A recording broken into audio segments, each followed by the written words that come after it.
అందరికీ praise the lord. ప్రియమైన సహోదరి సహోదరులకు మన ప్రభువు మన రక్షకుడైన యేసుక్రీస్తు నామములో శుభవందనములు తెలియజేయుచున్నాను. ఈరోజు యేసుక్రీస్తు యొద్ద నుండి మీకు బంగారు మాట, దేవుని వాగ్దానము. ఇర్మియా 27వ అధ్యాయము 11వ వచనము. అయితే ఏ జనులు బబులోను రాజు కాడి క్రింద తమ మెడను వంచి అతనికి దాస్యము చేయుదురో ఆ జనులను తమ దేశములో కాపురము ఉండనిచ్చెదను. వారు తమ భూమిని సేద్యపరుచుకొందురు. నేను వారికి నెమ్మది కలుగజేతును. దేవునికి స్తోత్రం కలుగునుగాక.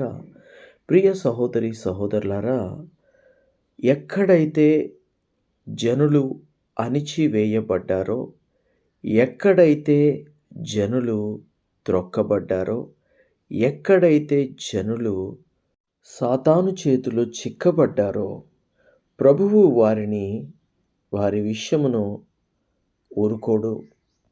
ప్రభువు ఏం చేస్తాడు? వారికి మేలు చేస్తాడు, వారిని కాపాడుతాడు, వారిని రక్షిస్తాడు. ఎప్పుడు మొరపెట్టినప్పుడు, మొరపెడితే ప్రభువు ఆలకించి జవాబిచ్చే దేవుడై ఉన్నాడు. దేవునికి స్తోత్రం. ఇర్మియా గ్రంథము 27వ అధ్యాయము 6వ వచనము నుండి ధ్యానించుకుందాము. ఇప్పుడైతే దేశములన్నిటినీ నా దాసుడగు బబులోను రాజైన నెబుకద్నెజరు వశము చేయుచున్నాను. అతని సేవించుటకై భూజంతువులను కూడా అతని వశము చేయుచున్నాను.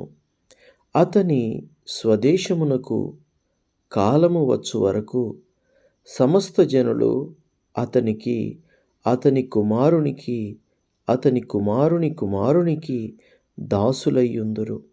ఆ కాలము రాగా బహుజనముల మహారాజులు అతని చేత దాస్యము చేయించుకొందురు. ఏ జనము, ఏ రాజ్యము బబులోను రాజైన నెబుకద్నెజరునకు దాస్యము చేయనొల్లక బబులోను రాజు యొక్క కాడిని తమ మెడ మీద పెట్టుకొనదో, దానిని నేను అతని చేత బొత్తిగా నాశనము చేయించు వరకు ఆ జనమును ఖడ్గము చేత, క్షామము చేతను, తెగులు చేతను శిక్షించెదను. ఇదే యెహోవా వాక్కు. కాబట్టి మీ ప్రవక్తలేని సోదెగాండ్రేమి, కలలు కనువారేమి, కాలజ్ఞానులేమి, మంత్రజ్ఞానులేమి, మీరు బబులోను రాజునకు దాసులు కాకుందురని మీతో పలుకునప్పుడు మీరు వారిని లక్ష్య పెట్టకుడి. మీరు మీ భూమిని అనుభవింపకుండా మిమ్మును దూరముగా తోలివేయునట్లును, మిమ్మును నేను వెళ్ళగొట్టునట్లును, మీరు నశించునట్లును వారు అబద్ధ ప్రవచనములు మీకు ప్రకటింతురు.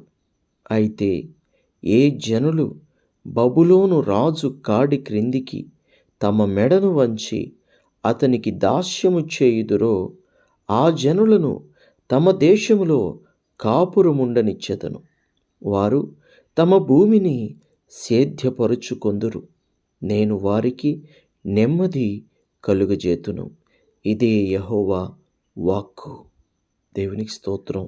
వాక్యం ఉన్న ప్రియ బిడ్డలారా, చూడండి, ఇక్కడ కొన్నిసార్లు ప్రభువు చిత్తం ఏమై ఉన్నదో దానికి మనం లోబడి ఉండడము మంచిది.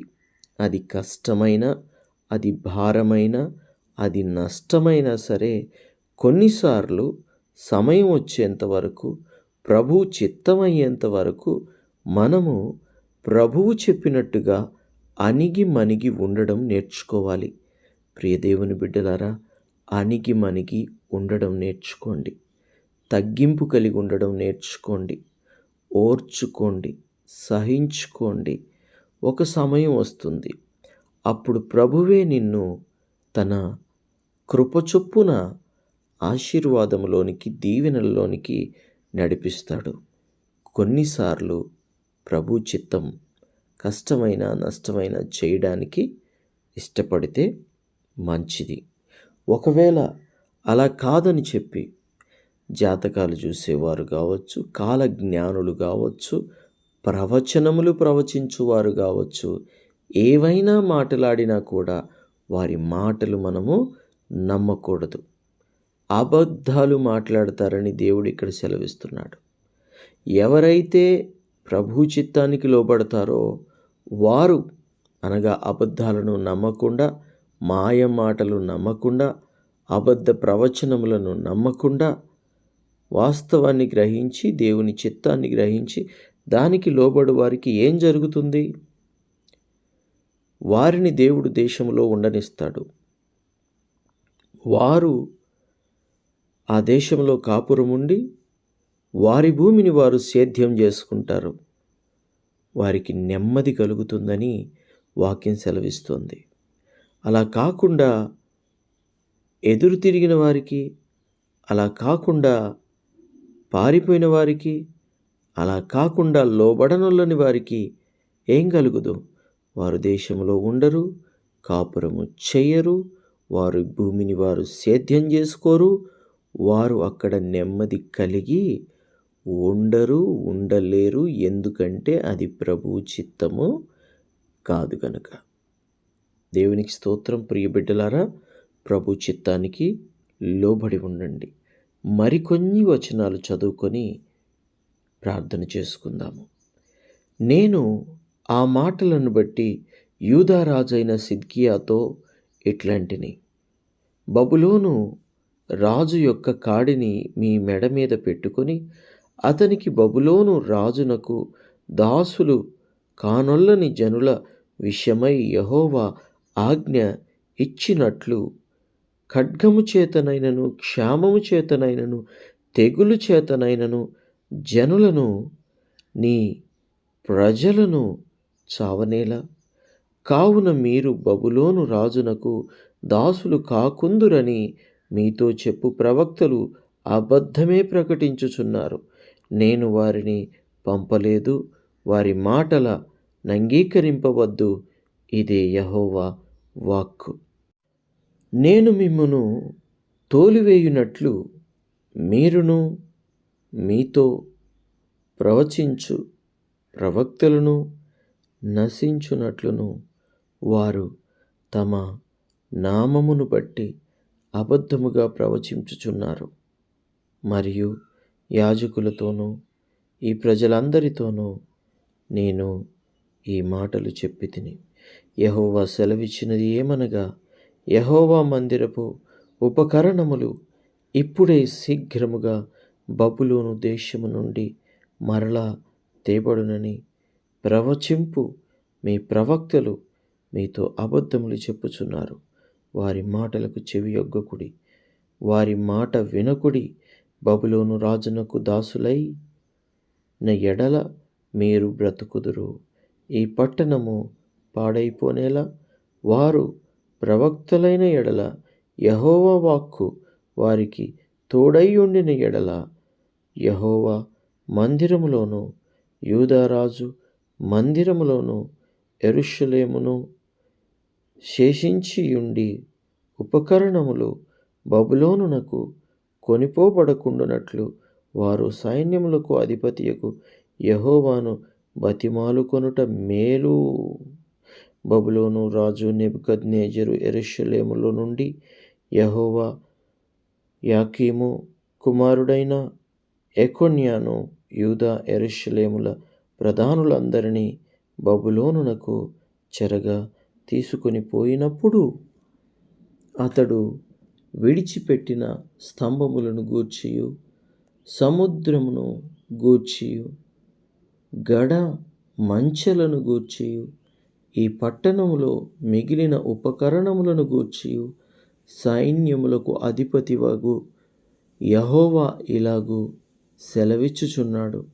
యెహోవా మందిరములోను, యూదారాజు నగరులోను, యెరూషలేములోను శేషించిన ఉపకరణములను గూర్చి ఇశ్రాయేలు దేవుడును సైన్యములకు అధిపతియైన యెహోవా ఇలాగుననే సెలవిచ్చుచున్నాడు, అవి బబులోనునకు తేబడును.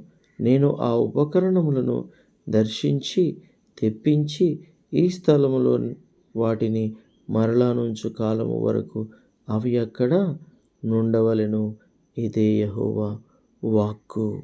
దేవునికి స్తోత్రం. ప్రియ బిడ్డలారా, కొన్ని అబద్ధ ప్రవచనాలు కూడా ఉంటాయి అని ప్రభు ఇక్కడ మాట్లాడుతున్నాడు.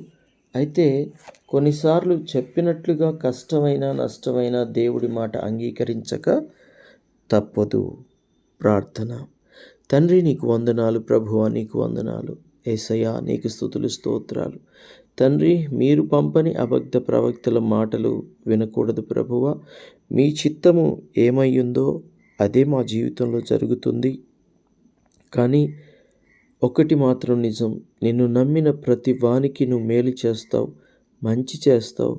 తండ్రి, ఆశీర్వదించుటకే, దీవించుటకే, కొన్నిసార్లు మరి నేర్పుటకు, బలపరుచుటకే మాకు కొన్ని కష్టాలు, శ్రమలు, కొన్ని బాధలు, కొన్ని శోధనలను అనుమతిస్తావు. వాటిని ప్రభువా మేము ఎదుర్కొనుచు, జయించుచు ముందుకు సాగునట్లు శక్తిని, బలమును మాకు దయచేయండి. ప్రార్థన శక్తిని, ఆత్మశక్తిని అనుగ్రహించమని నీ కృపకు ఈ వాక్యం విన్న ప్రతి బిడ్డని పాత్రులను అనుగ్రహించి సమస్త విషయాలలో మేలు కలుగు చేయమని యేసు నామములో ప్రార్థిస్తున్నాము తండ్రి. ఆమేన్, ఆమేన్, ఆమేన్.